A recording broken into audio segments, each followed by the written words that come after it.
amigas y amigos de La Encuesta es lo mío, yo soy Ana Laura Arroyo y en esta ocasión les tenemos un episodio muy importante y bueno, para platicar del Día Internacional de la Eliminación de la Violencia contra las Mujeres, y para ello nos acompaña una extraordinaria mujer que ha ido abriendo brecha a lo largo de su carrera y su trayectoria, desempeñándose como la primer ministra y notaria de la Ciudad de México, también del Distrito Federal, es ministra de la Suprema Corte, ha sido ministra de la Suprema Corte de Justicia, ha sido secretaria de Gobernación, la primera secretaria de Gobernación, senadora y ahora es diputada federal aquí en el Congreso de la Unión. Es la señora Olga Sánchez Cordero. Muchísimas gracias por aceptar nuestra invitación. De verdad me siento muy honrada de poder platicar este tema del cual usted es experta, la violencia contra las mujeres. Gracias por recibirnos. Pues mira, muchas gracias a ti y para comunicarme también con tu auditorio. Para mí es una gran oportunidad para que las mujeres y los hombres también conozcan este tema tan difícil a veces de aceptar y a veces tan horrendo, la violencia extrema contra una mujer. Entonces, gracias por estar aquí, mi querida Ana Laura. Y estábamos platicando ahorita antes de empezar a grabar que esta es la segunda vez que nos vemos. Así es. Y las dos veces ha sido para hablar de temas que tienen que ver, primeramente el 8 de marzo, Día Internacional de la Mujer, y ahora el 25 de noviembre, que se conmemora un día para la eliminación de la violencia contra las mujeres. Me parece súper importante este episodio, muchísimas gracias, porque desgraciadamente vivimos en un mundo que todavía, en un México que todavía violenta a las mujeres. Vamos a empezar a hablar de esto. Yo creo que no solamente en México se violenta a las mujeres, yo creo que en el mundo en general se violenta a las mujeres. Tienes razón. Mira, en Europa, países altamente industrializados y desarrollados que se las dan de eso, y en Estados Unidos, en Canadá, las mujeres son muy violentadas, porque esa estructura patriarcal que tenemos nosotros y que es un sistema de dominancia de los hombres sobre las mujeres, y el ejercer la violencia, digamos, impacta en su manera del patriarca, del machismo y de subordinar, someter a la mujer, no cooperar, y de violentarla. Y violentar. Ese es el gran tema. Ese es el gran tema. De construir, Ana Laura, es muy complicado. Y mire quién lo dice, porque justamente quería que nos platicara un poquito para ir contextualizando el tema. ¿Qué fue para usted abrirse paso en un mundo de hombres? Porque ser la primera notaria de México, por ejemplo, en la Ciudad de México, no debió haber sido fácil. Mira, yo tengo 60 años en la lucha feminista. ¿Y por qué me enrolé en la lucha feminista y en los movimientos feministas? Una sencilla razón, ¿eh?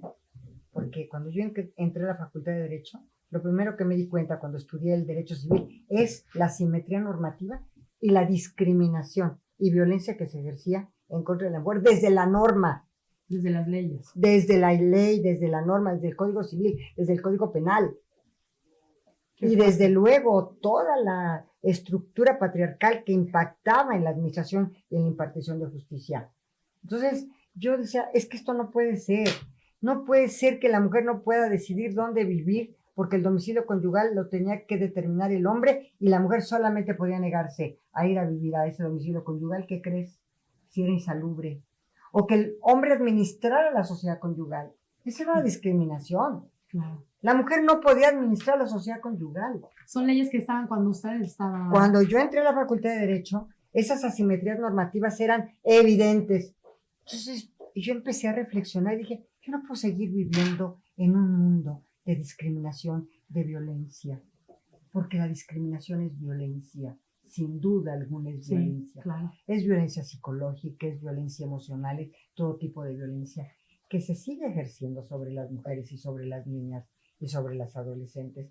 Podemos hablar, Ana Laura, horas sobre este tema y de cómo sufren la violencia las mujeres. Pero de algo estoy satisfecha. ¿De qué? Cuéntame. En toda esta historia estoy satisfecha y contenta de que la mujer ya se dio cuenta que era violentada, porque antes no se daba cuenta que era violentada. Ni cuenta nos damos. Y nos dábamos. Y no nos dábamos cuenta de que eran mujeres. Está muy normalizado. Eran tan normalizados, tan interiorizados por las propias mujeres, sí. que no percibían que que eran objetos de violencia. Así es. Era una especie de patrimonio personal de los varones, del patriarca, patrimonio personal, objetivizar a la mujer, a la compañera, a las hijas, como objetos personales de su propio patrimonio. Sí, de ahí venimos. Incluso sistema, legalmente hablando. Es un sistema patriarcal. Uh-huh. Y te voy a decir algo que a mí me dio una gran satisfacción. Después de todos los movimientos feministas en los que yo estuve y que luchando por los derechos y libertades, porque yo sí te quiero decir, en la derecha no había movimientos feministas. La derecha siempre consideró el sistema patriarcal y patrimonialista como el sistema. Pero cuando yo llegué a la corte tuve grandes retos. ¿Cómo por qué grandes años fue precedentes? Eso? Desde el 95. 95, es poquito. Poquito. Es muy reciente. Bueno, en el 95 no había el término perspectiva de género. Imagínense. No se había acuñado el término perspectiva de género.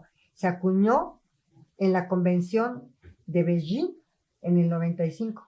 Apenas en el 95. Apenas en el 95. Y curiosamente, ¿sabes cuál fue la frase de Beijing? ¿Cuál? Todos los derechos para todas las mujeres. Como si esto no hubiera sido una verdad de perorgullo, pues no lo era. Sí. No teníamos todos los derechos todas las mujeres.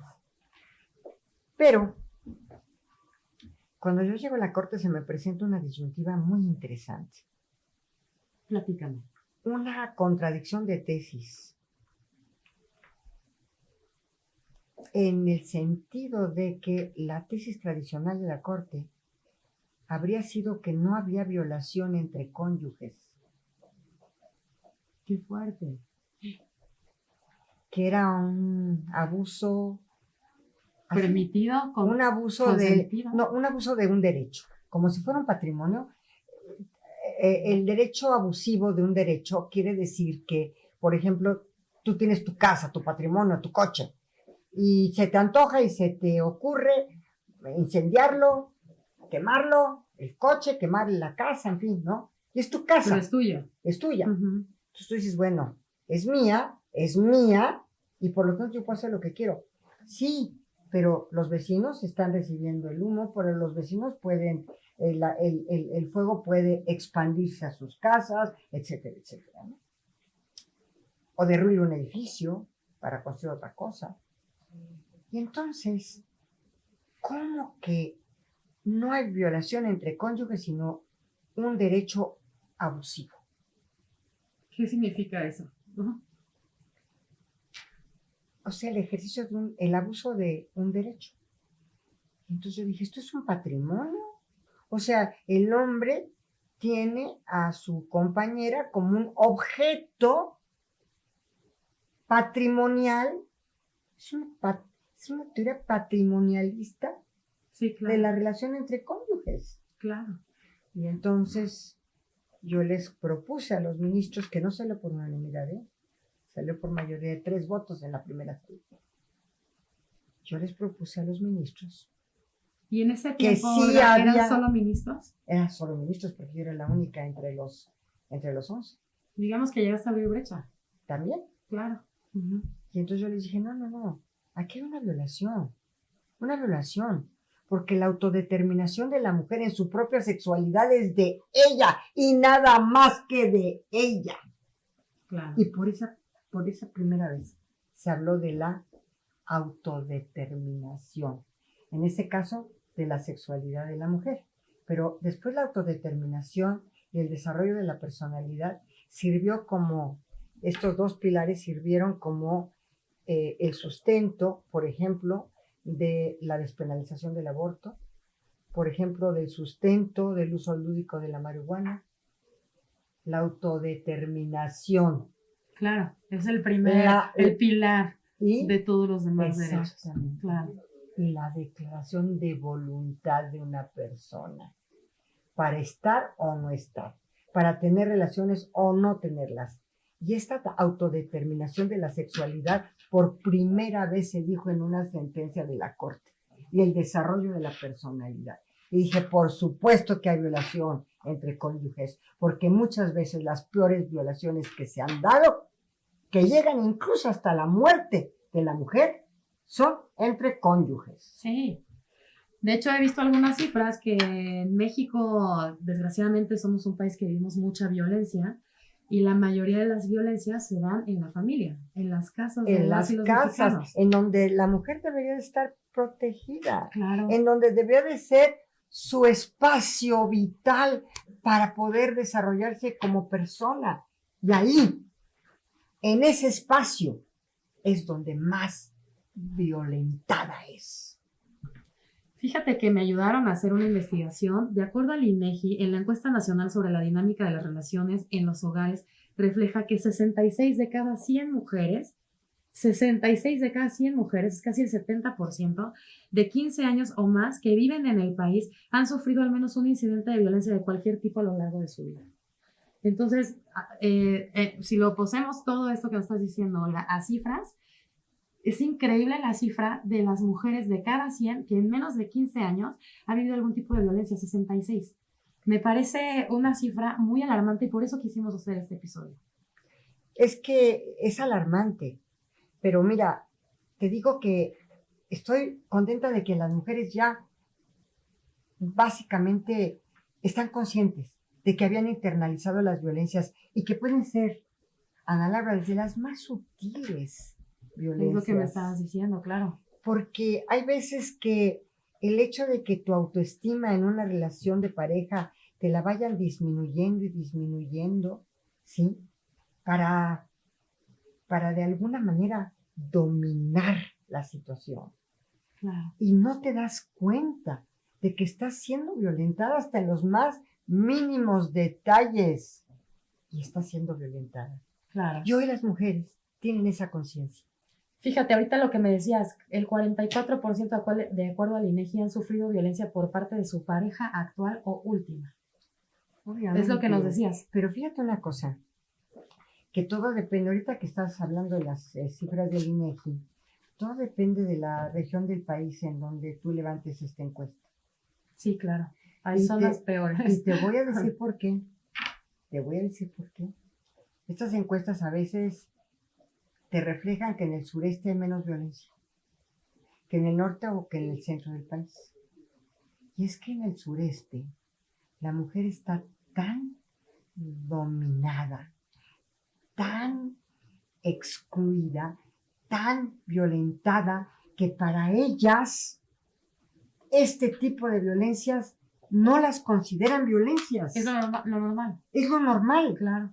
Porque depende de su estructura mental y depende realmente de cómo hayan internalizado y se hayan formado y estén educadas para decir, si mi marido no me pega, no me quiere. Si mi marido no me pega es porque ya no me quiere. Sí. Y eso es muy normal en el sureste. Es verdad. En el centro no, la mujer ya está más consciente de que vive esas violencias y en el norte también. Pero mira, a mí me decían, bueno, y en Estados Unidos la mujer es súper, hiper violentada en su hogar también.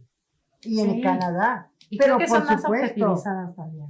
Así es. ¿No? Y entonces se convierten en objetos patrimonialistas de el patriarca. Es verdad. Y tenemos años así. Pero mira, cuando yo fui a hacer estos diálogos por la transformación que me encargó la doctora Sheinbaum, hablar con muchos grupos de mujeres, con mujeres... ¿Qué se hacían esos diálogos, Olga? ¿Cómo fue eso? Realmente me dediqué a escuchar. Porque tú no puedes llegar a dictar una conferencia o una plática a mujeres que te tienen mucho que decir y te tienen que retroalimentar. Y dependiendo del grupo de mujeres, Yo te puedo platicar las violencias que sufrieron. Vamos a ver. Te hablo, por ejemplo, de las agraristas. Las agraristas no habían tenido el derecho a la tierra.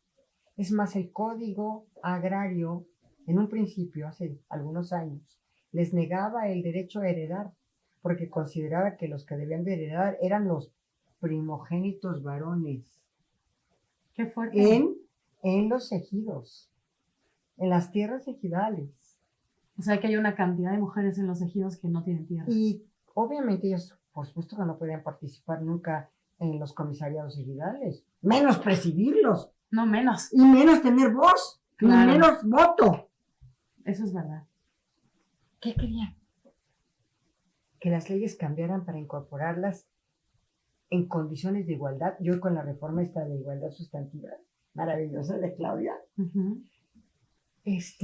fíjate, lo que querían era participar en los comisarios, lo que querían era el registro agrario nacional, ahí in situ, en su tierra, para poder registrar sus tierras. El derecho a la propiedad, que es un El derecho básico constitucional. básico, Claro. a ser titulares de esos ejidos. Porque además, las que trabajan muchísimo en la tierra son ellas, las que cargan el agua en la tierra son ellas, las que piscan son ellas. Fíjate que hace mucho por trabajo fui a Chiapas y me llamó mucho la atención que rumbo a algunos pueblos, allá hay mucha dispersión. Las que yo veía cargando la leña en los caminos eran las mujeres y niñas. Y niñas. Sí. Y niñas, mujeres y niñas. Sí. Totalmente sometidas. Y trabajando la tierra que no les puede pertenecer. Y que no. Y entonces, ¿qué más me dijeron las agraristas? Están en contra de los intermediarios, porque les compran sus productos que todo el año cosecharon y que todo el año lo que quieren, el precio a que lo quieren. que quieren, al precio mínimo, a lo que quieren, ni siquiera para salir casi a los gastos. Y ellos, los intermediarios, los venden en los mercados a precios exorbitantes.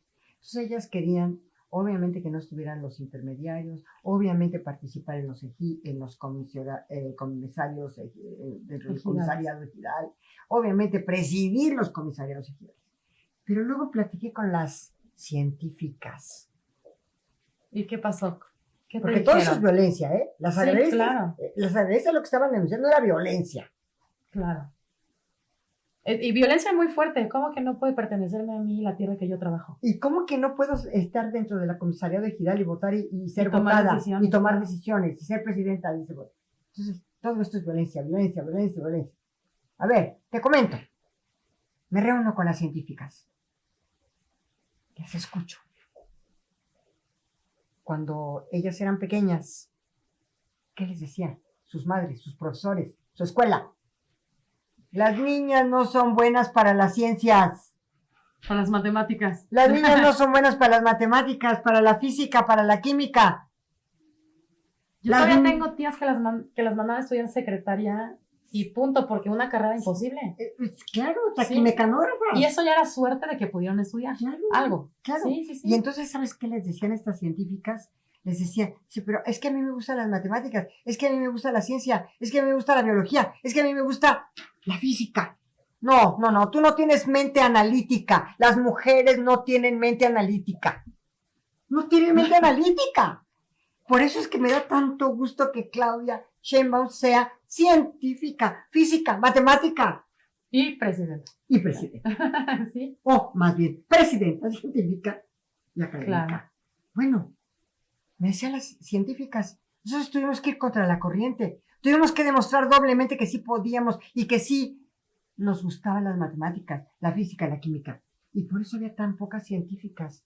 Y a veces las que realmente eran las inventoras e innovadoras eran las mujeres. Pero, ¡ojo! El crédito no se lo llevaban ellas en los laboratorios. Ellas no se llevaban el descubrimiento científico. ¿Quién se lo llevaba?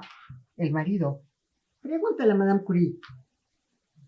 Se lo llevaba el marido, se lo llevaba el compañero, se lo llevaba el colaborador, se lo llevaba el jefe. Incluso en la historia los héroes son hombres. Hay muy poquitos por ahí que hemos ido rescatando de la historia de México. Bueno, yo cuando llegué a la Secretaría de Gobernación, lo primero que puse es que el patio principal de la Secretaría se llama se llama desde ese momento una de las grandes heroínas de la independencia de México. Leona Vicario. ¡Bravo! Era justo y necesario. Porque es verdad, la historia nos habla de los niños héroes, de los presidentes, primeros presidentes, de los insurgentes, de los revolucionarios, pero también ha habido mujeres y heroínas en la historia. ¿Dónde estaban las revolucionarias? Claro. ¿Dónde estaban las mujeres que actuaron en favor de la patria, que hicieron patria, que murieron en el anonimato, que no se les reconoce, que están ahí? Violencia, nuevamente violencia. Nuevamente violencia. Y por eso hicimos este episodio, porque hay violencia psicoemocional, patrimonial, violencia económica, psicológica, psicológica, sexual, económica, laboral, docente, laboral, patrimonial. Y la lista es larga. Violencia de los derechos reproductivos de la mujer también. Bueno, a ver, esas violencias son tremendas. ¿Tú crees que no sea una violencia que una niña de 11 años esté embarazada y vaya a tener un hijo, una generación de niñas y niños, hijos de niñas?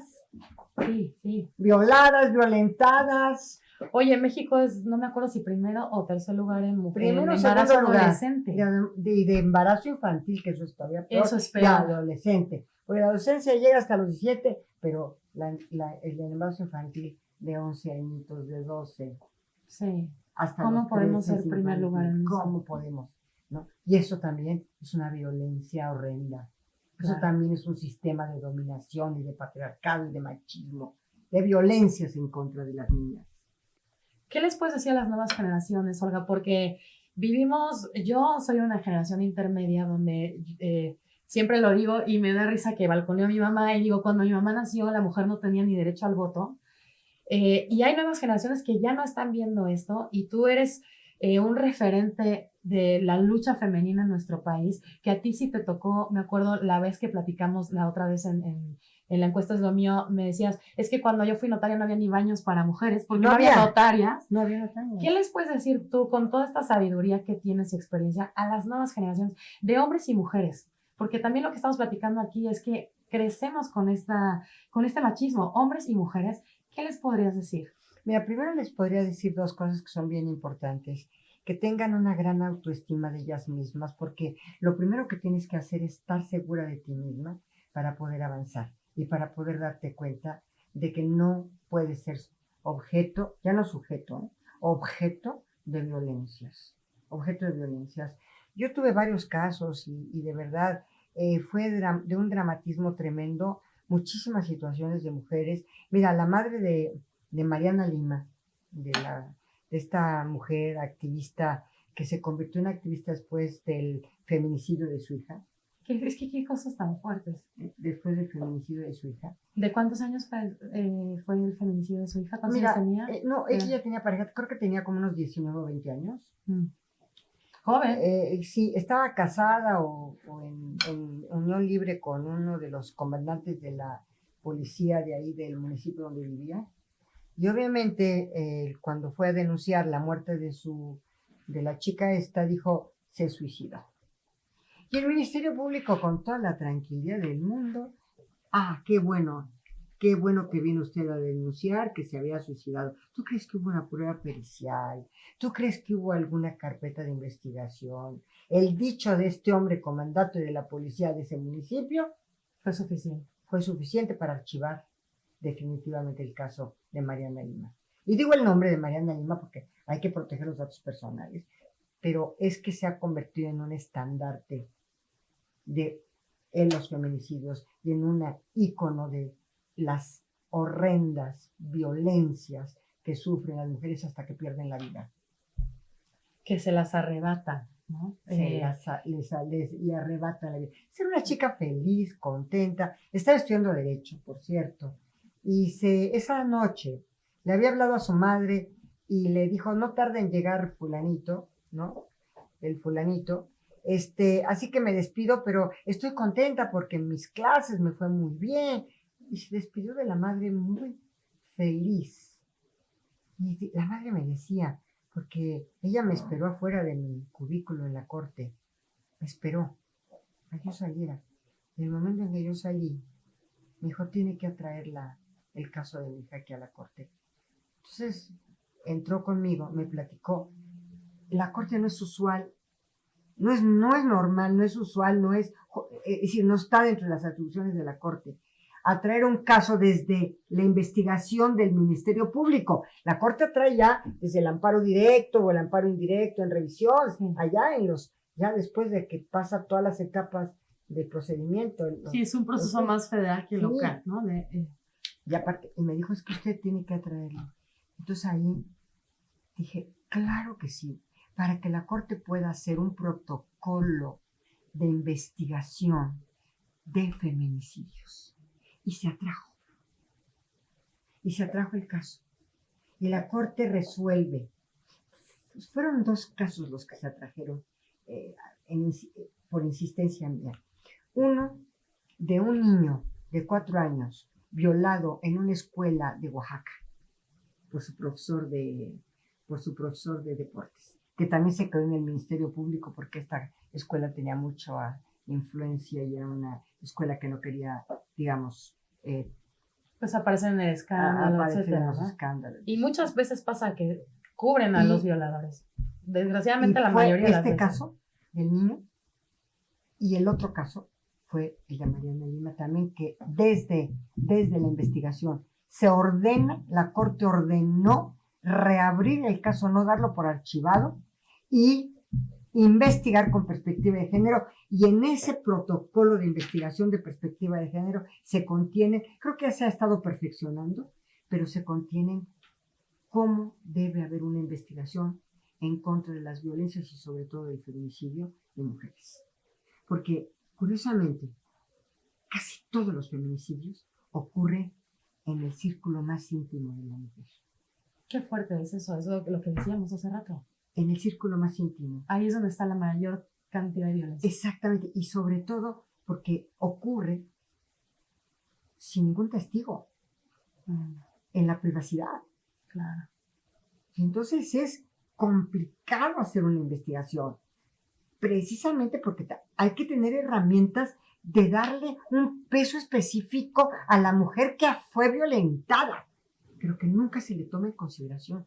Yo recuerdo algo que me dio mucho coraje y estaba yo muy indignada de la investigación que se hizo en Chihuahua respecto a las muertas de Juárez. Que eso se ha dejado de escuchar, pero ha sido fuertísimo.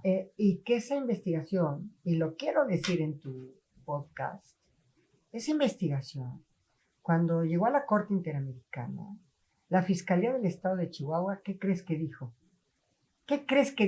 Recriminalizando a las muertas del campo algodonero. ¿Qué dijo, Olga? Cuéntame. Dijo, bueno, es que eran chicas, que se vestían muy provocativas.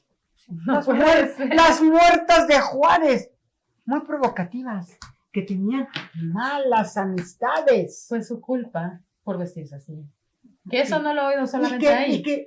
Y que se iban a bares y que tenían estas malas amistades y que salían de noche y que eran provocativas. Casi como no se iban a merecer que las mataran. Esta fue la defensa que hizo el fiscal de Chihuahua. Y ahí está en la nube, chequen la nube, ahí en la Corte Interamericana, caso Campo Algodonero, muertas de Juárez. Y vean la defensa que se hizo del Estado, la defensa que hizo del Estado mexicano el fiscal de Chihuahua, diciendo casi que tenían la culpa de haber sido asesinadas. Sí. ¿Y qué pueden decir ahora que somos un país que tiene 11 feminicidios diarios? Quiere decir que, primero, que el Estado tiene que estar mucho más presente. Porque, mira, yo cuando hablaba con la doctora, y qué bueno que está Omar García Harfuch, porque yo sí creo que él disminuyó muchísimo la violencia en la Ciudad de México. Y que hablaba yo con ella sobre estos temas. ¿Sabes por qué? Por la impunidad. La impunidad. Que es otro tema, desgraciadamente, también en nuestro país muy fuerte. Como saben estos feminicidas, estos asesinos, estos depredadores, ¿qué más quieres que te diga? Son depredadores. Que pueden ir campantemente por la vida después de haber matado a su pareja, a la mujer. Y pueden ir campantemente por la vida y no les pasa nada. ¿Sabes algo, Ana Laura? Yo quisiera decirle a tu auditorio que la violencia es una espiral. Sí. A veces empieza por los detalles más mínimos y se va incrementando, incrementando, incrementando a violencia económica, a violencia física, a violencia patrimonial, a violencia emocional, a violencia, hasta que llega un momento del feminicidio. De hecho, existe este violentómetro, que eso es lo que trata de explicarnos a las mujeres, ¿no? Que a veces tratamos hasta de disculpar ciertas violencias que empiezan primero por ser sutiles y lo que te dicen es no disculpes nada, hazte respetar porque la violencia, como tú nos estás diciendo, escala. Escala, Sí. va escalando, es como una espiral, ¿eh? Así. Y yo he vivido de cerca violencias de verdad tremendas. Hay un tipo de hombres que son los narcisistas. Platícanos, porque se habla mucho de eso, pero platícanos un poco del narcisismo. Que estos en su núcleo más cercano, ¿sí? Su pareja, su esposa, su concubina, en fin.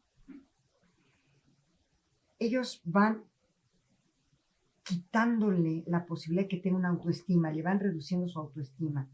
Qué fea, estás gorda, no sabes nada, no tienes idea de lo que opinaste, eres una inepta, eres una... En fin, pues la mujer va diciendo, bueno, no sirvo, no soy, sí soy gorda, no soy gorda, se ponen, incluso pueden caer en la anorexia, en la bulimia, en fin, todo esto, ¿no? Para satisfacer los egos.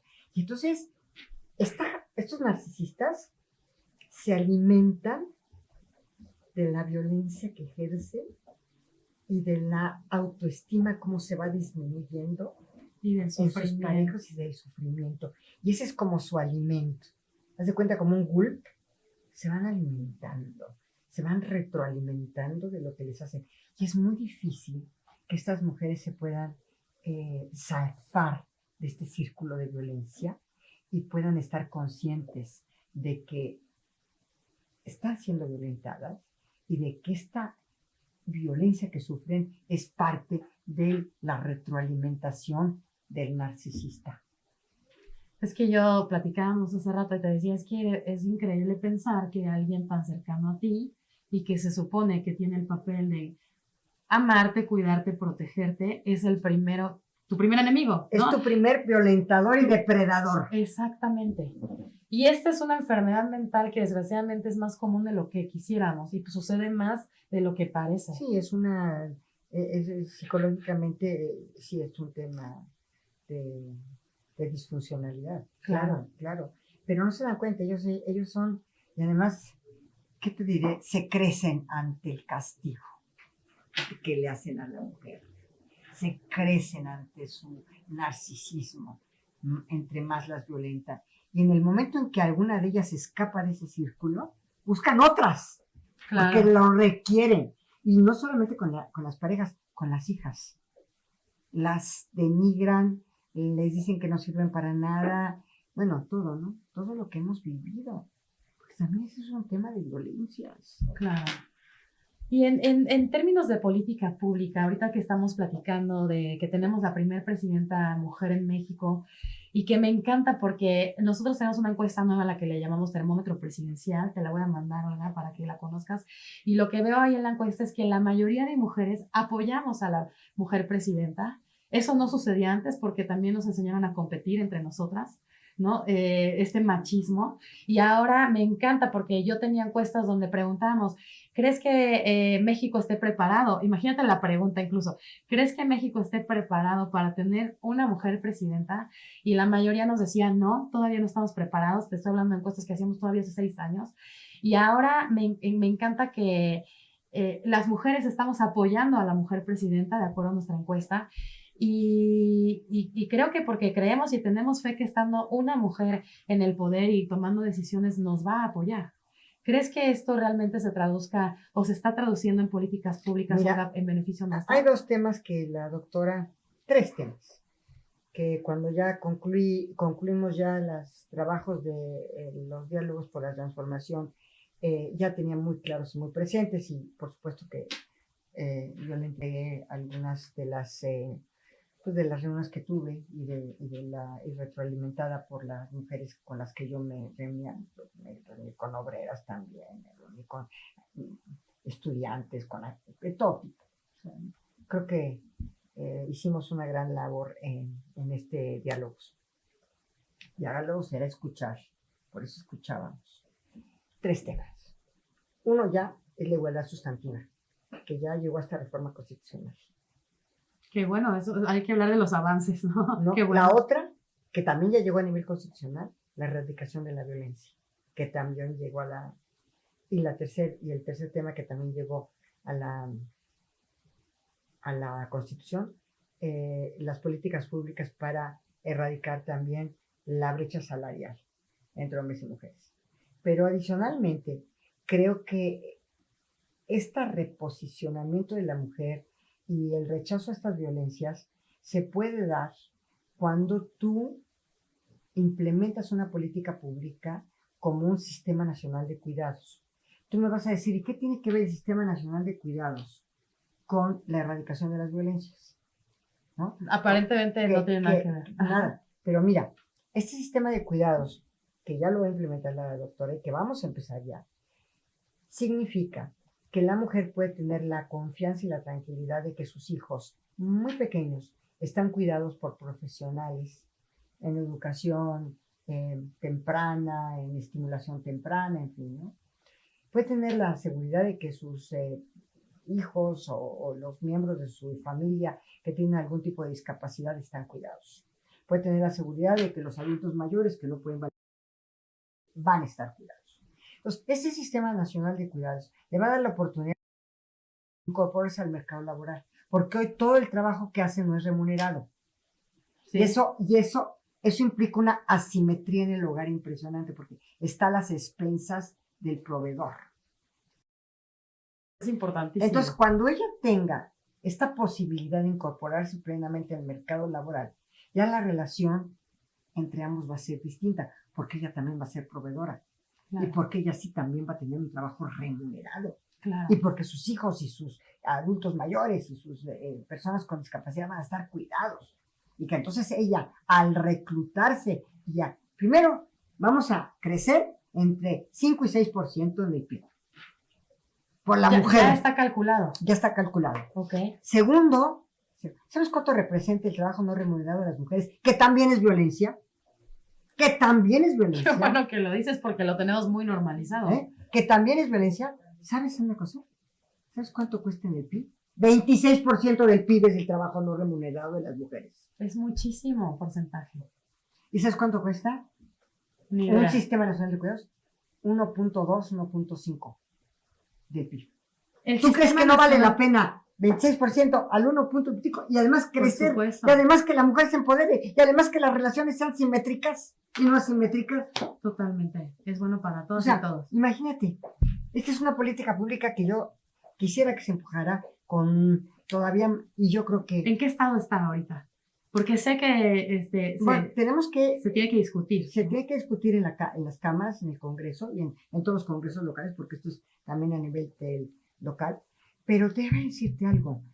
Si nosotros logramos un sistema nacional de cuidados para que la mujer se incorpore al mercado laboral, créeme que la relación entre hombres y mujeres va a cambiar, que la mujer va a sentirse más empoderada en la relación, que va a ser proveedora, que va a tener la tranquilidad de que sus hijos están cuidados y que vamos a crecer un gran porcentaje en el PIB y adicionalmente esa mujer va a tener un trabajo remunerado.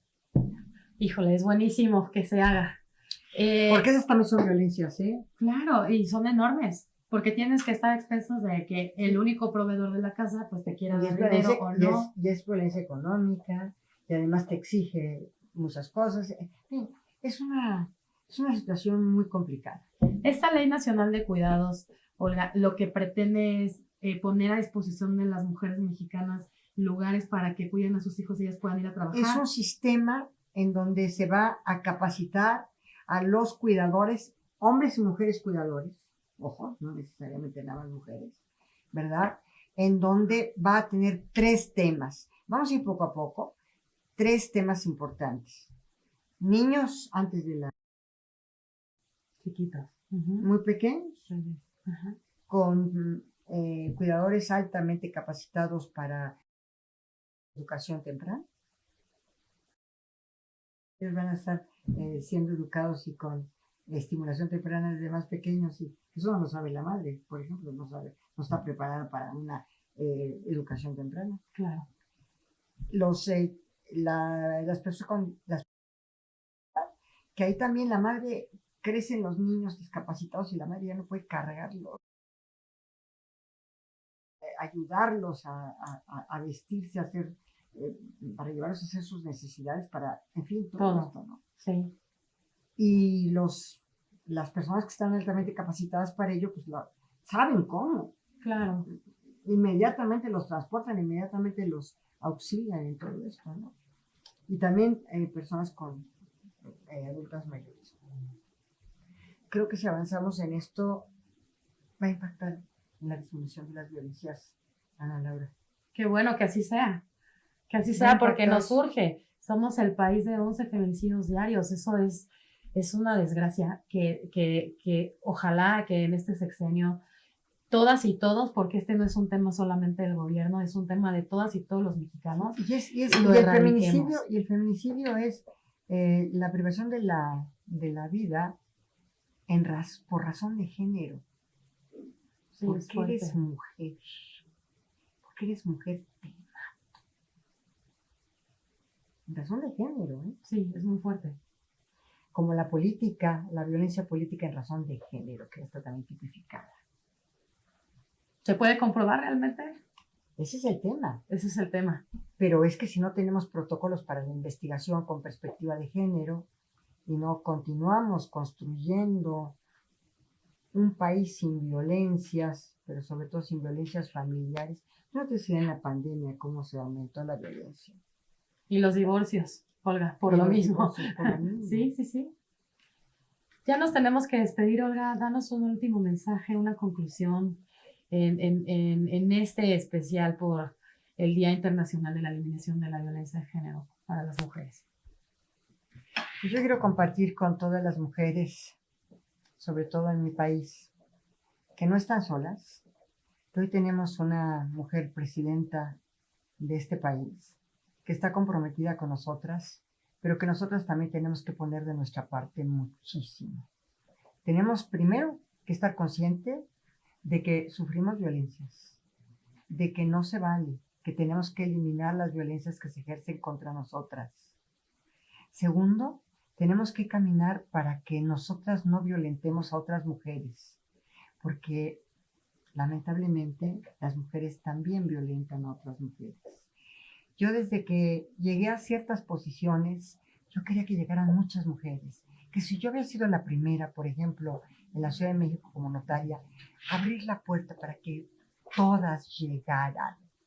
Lamentablemente, mi querida Ana Laura, después de 40 años que yo llegué a ser la primer notaria pública en este país, en esta Ciudad de México, sí, hoy tenemos apenas 12 mujeres entre 250 plazas de notarios.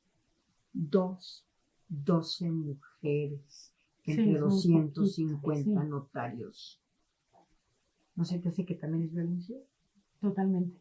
¿No se te hace que también es discriminación? Claro. Cuando yo abrí esa puerta dije que entren todas.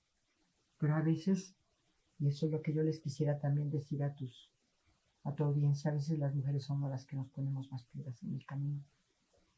Somos las que nos metemos el pie para que nos den otras. Eso no se ve. No, eso se tiene que acabar. Tenemos que apoyarnos. Tiene que haber esa sororidad. Porque ya no es fraternidad como los franceses.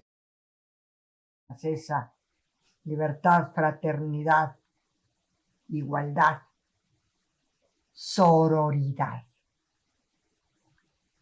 Porque somos mujeres sororas y tenemos que seguir siendo. Que no permitamos las violencias. Nosotros somos también responsables de permitir las violencias en contra de nosotras. Hay que denunciar, hay que salir adelante con la mente en alto y no hay que permitir que ningún violentador se salga con la suya. Muchas gracias. No, gracias a ti, Ana Laura. Siempre es un gusto. Es un tema que a mí me apasiona, que lo he trabajado mucho y que sobre todo he caminado mucho por los derechos y las libertades de las mujeres, la autodeterminación y el libre desarrollo de su personalidad. Y que tenemos los mismos derechos, responsabilidades y derecho a la vida y a la libertad, hombres y mujeres. Todos. Todas y todos. Todas y todos. Y los niños y las niñas de México, porque desgraciadamente muchas veces cuando se violenta a una mujer también se violenta a las y los niños y no podemos olvidarlos porque son lo más importante y debería ser lo más importante que tenemos como país. Por eso trajimos 2 casos desde el Ministerio Público, desde la instancia de Procuración de Justicia en la Corte. La violación de un niño y el asesinato de una chica, el feminicidio. Que ojalá sean temas de los que ya no tengamos que hablar en el futuro de nuestro país. Muchísimas gracias, Olga. No, gracias. Siempre es un gusto platicar contigo. Gracias a ti. De verdad que yo te considero un referente femenino de superación, de lucha, de abrir brecha, no solo como notaria, también en la Secretaría de Gobernación y en todos los lugares donde tú estás.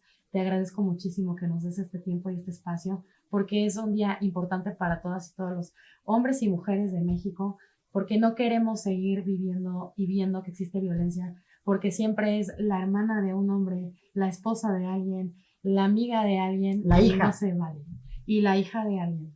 Entonces, no solo es un tema de nosotras las mujeres, yo creo que es un tema de hombres y mujeres, porque también hay hombres buenos que se pueden indignar por esto y que dejemos de tener tan normalizados y que somos solidarios. Temas. Y también hay hombres que son solidarios y gracias porque las y lo necesitamos. Gracias, Olga, por este espacio. Siempre es un gusto platicar contigo. Gracias a ti. Muchas gracias. Muchas gracias, amigos y amigas de La Encuesta es lo mío. Gracias por estar aquí. Nos vemos en el próximo episodio. Hasta la próxima.